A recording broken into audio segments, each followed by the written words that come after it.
और कि जालंधर नाम का एक रुद्र था, उसकी पत्नी का नाम वृंदा था। अच्छा तो जालंधर के साथ जब इंद्र ने चीट किया तो अच्छा जब वो क्रोधित हो गया तो सभी देवी देवता।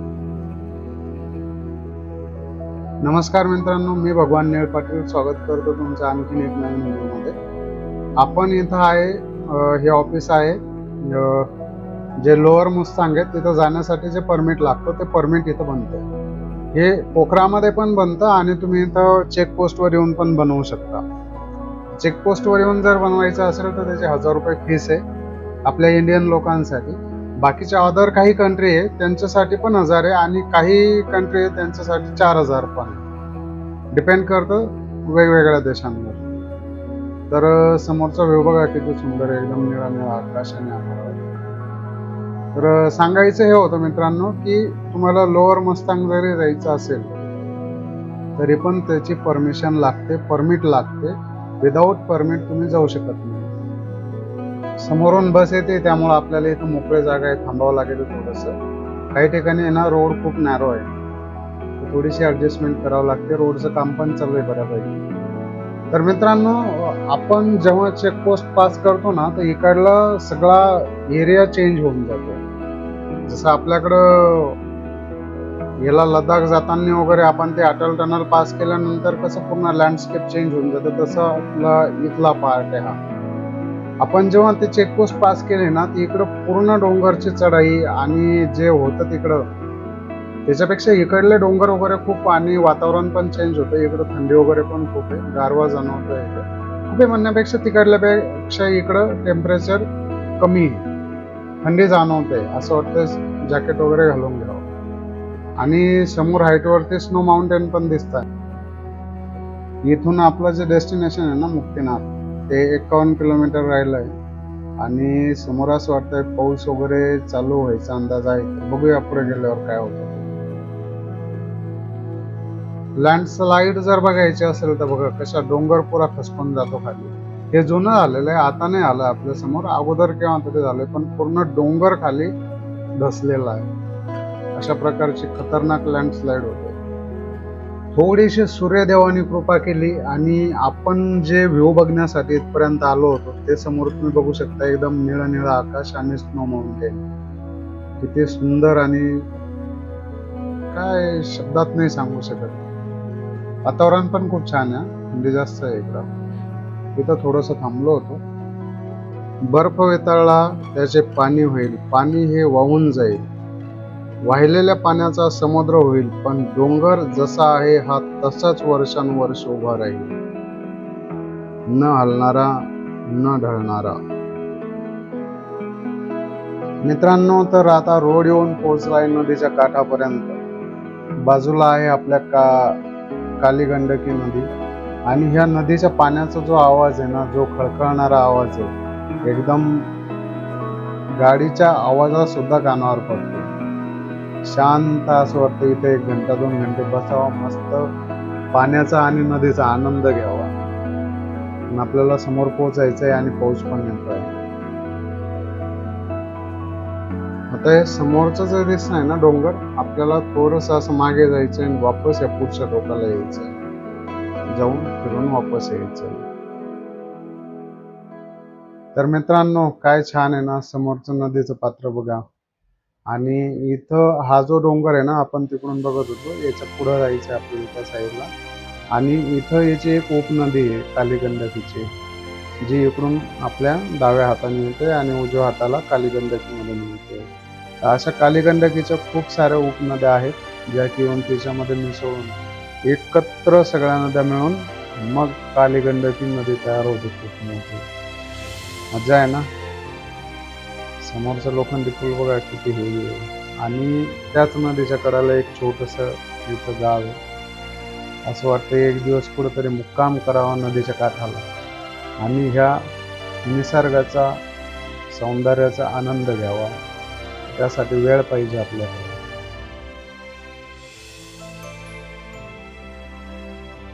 समोर हे निसर्गाच्या कुशीत जे बसलेलं गाव आहे ना, हे गाव बघून तर असं वाटतंय सगळं इथंच राहून घ्यावं.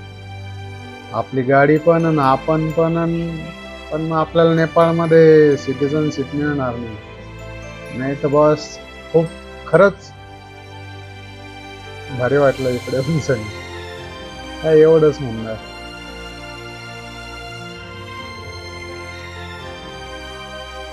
समोरचे व्ह्यू बघून आहे ना, काही ठिकाणी तर असे गंजे डोंगर आहे की चला तिथे भीती वाटते. काही ठिकाणचे असे सुंदर व्ह्यू आहे की त्याला शब्दामध्ये सांगणं मुश्किल होऊन जातं, एवढे खतरनाक. हे बाजूचे जे गेले ना मागे झाड, ते सगळे हे पण हे ऍपलचे झाड आहे बरं का. इथं खूप सारे ऍपलचे बाग आहेत. हे आपण पोहोचलोय आता मार्फा सिटी मध्ये, बघू शकता तुम्ही. आणि हेच तुम्ही जेव्हा मस्तांग व्हॅली टाकतात ना, मस्तांग व्हॅली युट्यूबला वगैरे, तर इथलंच तुम्हाला सगळ्यात जास्त हे याचे ऍपलचे झाडं वगैरे किंवा हा व्ह्यू बघायला भेटतो सर्व.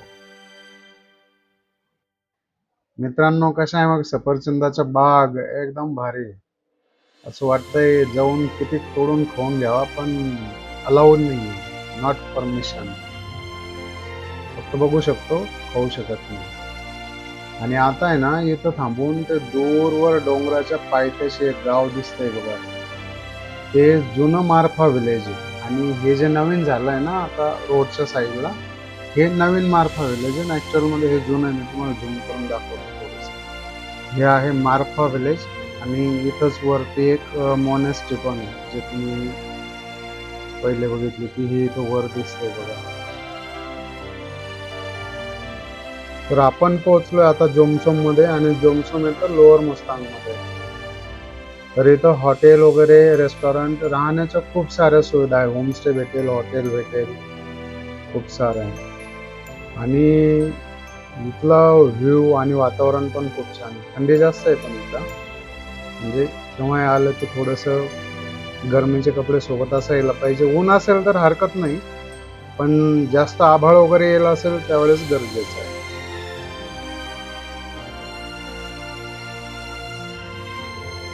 समोरचा व्ह्यू बघून असं वाटतंय दिवस रात्र इथंच बसून येणार, त्या डोंगराला एकटकने कंटिन्यू पाहत राहावं. त्याच्यावर कसं स्नो पडतोय, पुन्हा तो पाण्याच्या स्वरूपात वितळून खाली येतोय, पुन्हा त्यावरती ढगे येतात, पुन्हा बर्फ पडतो, जमतो, पगळतो. ही सायकल कंटिन्यूअस चालू असते. खूप सुंदर आहे. खालच्या रोडने जर गेलं तर आपण जाऊ लोमथांग आणि डोलपा.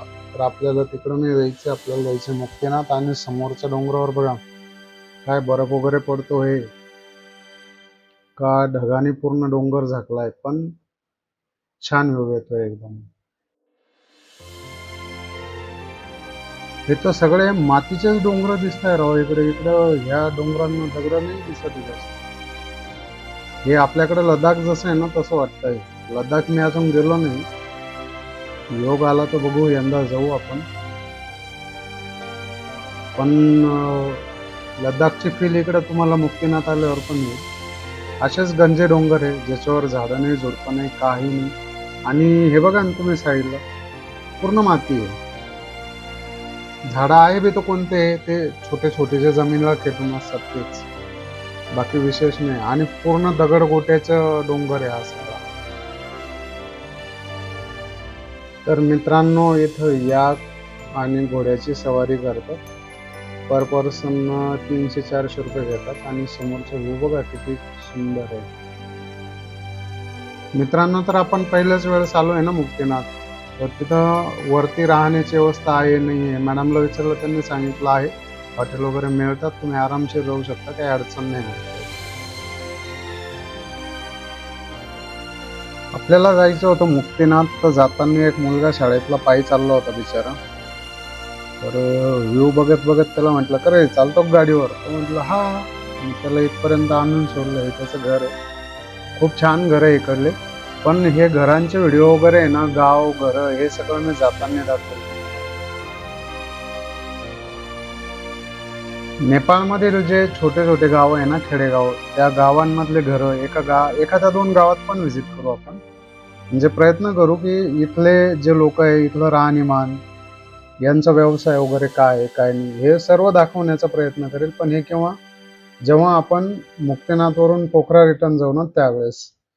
म्हणजे आपले 2 ब्लॉग बनतील, कारण आलो तेव्हाचा एक आणि जाऊ तेव्हाचा एक. येताना आपण जे बघितलंय ना फक्त निसर्ग बघितलाय, जाताना इथलं कल्चर पण बघून जाऊ कसं आहे. तर मित्रांनो व्हिडिओ शेवटपर्यंत बघा आणि व्हिडिओ आवडत असेल तर लाईक करा, शेअर करा, सबस्क्राईब करा. हा व्हिडिओ अजून संपला नाही, अजून आपल्याला बरंच पुढे जायचं आहे, पण मी हे मध्येच सांगतोय. आणि हे तुमच्या समोर आहे सौर ऊर्जेवर चालणारं यंत्र. त्याच्या सेंटरला एक पातेलं ठेवलंय बघा, त्यामध्ये पाणी आणि तांदूळ टाकून दिले की ते शिजतात आणि हे लोक इकडं खातात. हे सौर चूल आहे असं म्हणायला हरकत नाही, छान आहे. आता हे समोरचं जे गाव दिसतंय वरती, हे आपल्या राईट साईडला एक घर आहे आणि हे समोरचं पलीकडल्या साईडने गाव आहे छोटंसं डोंगराच्या या साईडला. तर आपण इथं थांबणार आहे आणि इथंच वरती मुक्तिनाथांचं मंदिर आहे जे की विष्णूला समर्पित आहे. आणि इथंच विष्णूजींना म्हणजे ज्यांनी त्या गौमुखाखाली आंघोळ वगैरे केले त्यांना मुक्ती मिळते असं इथलं मान्यता आहे. आता आपण पोहोचलो इथं हॉटेलमध्ये काहीतरी चहा वगैरे पिऊ, कारण खूप थंडी वाजली आहे. आल्या आल्या पहिले रूम केली, बाईक लावली, सगळं सामान हॉटेलमध्ये आणून टाकलं, आपलं बॅग वगैरे जे होतं ते, आणि थोडंसं गरम पाणी पिऊ आणि एक चहा पिऊ.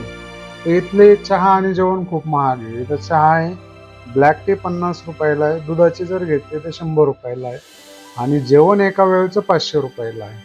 तर ठीक आहे.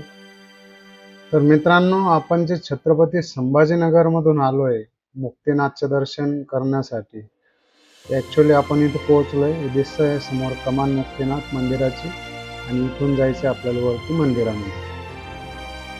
मित्रांनो आपण जिथं हॉटेल केले ना खाली, त्या गावाचं नाव आहे राणी पौवा, आणि तिथून हे मुक्तिनाथांचं मंदिर आहे ना 15 मिनिटाच्या अंतरावर आहे. तर इथं आल्यानंतर मुक्ती म्हणजे काय हे जर कळायचं असेल तर जिवंतपणे स्वर्गात जाणं म्हणजे मुक्ती नाही आहे, पण जिवंतपणे इथं आल्यावर जी शांतता अनुभवताना माणूस, ही खास मुक्ती आहे. कारण एवढी शांतता तुम्हाला कुठंच बघायला मिळणार, खूप शांत वातावरण आहे. तर मित्रांनो समोर जे बघताय एवढ्या पायऱ्या चढून जायचं आहे आपल्याला मंदिरात दर्शनासाठी. आपण आता इथपर्यंत आलो आहे. आणि मुक्तिनाथ हे समुद्र सपाटीपासून 3710 मीटर हाईटवरती आहे हे मंदिर. आणि मुक्ती प्लस नाथ म्हणजे दोन्ही पण गोष्टी इथं आहे. जे बौद्ध धर्माचे गुरु रेनपोचे म्हणून आहे ना, त्यांचं अजून एक नाव आहे पद्मसंभव. त्यांनी इथंच तपश्चर्या केली होती. त्यामुळे इथं हिंदू आणि बौद्ध धर्माचं सोबत मंदिरं बघायला मिळतील तुम्हाला. इथलं एक खास विशेषता आहे, मंदिराच्या आतमध्ये ते हिंदू पुजारी आहे आणि जे मंदिराच्या बाहेर आहे ते बौद्ध भिक्षू आहे. तर खरंच हिंदू आणि बौद्ध एकत्र मिळून चालतात, खूप छान. तर मित्रांनो आपण महाराष्ट्रातून इथपर्यंत आलो आहे ते दर्शनासाठी. ते हे समोर आहे विष्णूजी, यांचं दर्शन करूया. आणि इथले एक महाराज आहेत, त्यांनी खूप छान माहिती दिली, तर ती पण ऐकूया. नारायण विष्णु ओके. विष्णु 25 लाख वर्ष पहले मुक्ति क्षेत्र में आए थे। अच्छा और कारण था कि जालंधर नाम का एक रुद्र था, उसकी पत्नी का नाम वृंदा था। अच्छा तो जालंधर के साथ जब इंद्र ने चीट किया, तो जब वो क्रोधित हो गया तो सभी देवी देवता गुफाओं में कंदराओं में छुपने लगे। अच्छा तो विष्णु के पास गए और बोले कि हमें बचाइए इससे। तो विष्णु जानते थे कि शिव तो चाहते हैं कि इसका लिबरेशन हो, अच्छा बट उसकी पत्नी सती है, वो अपनी पत्नी के पावर के बल से वो बच रहा है।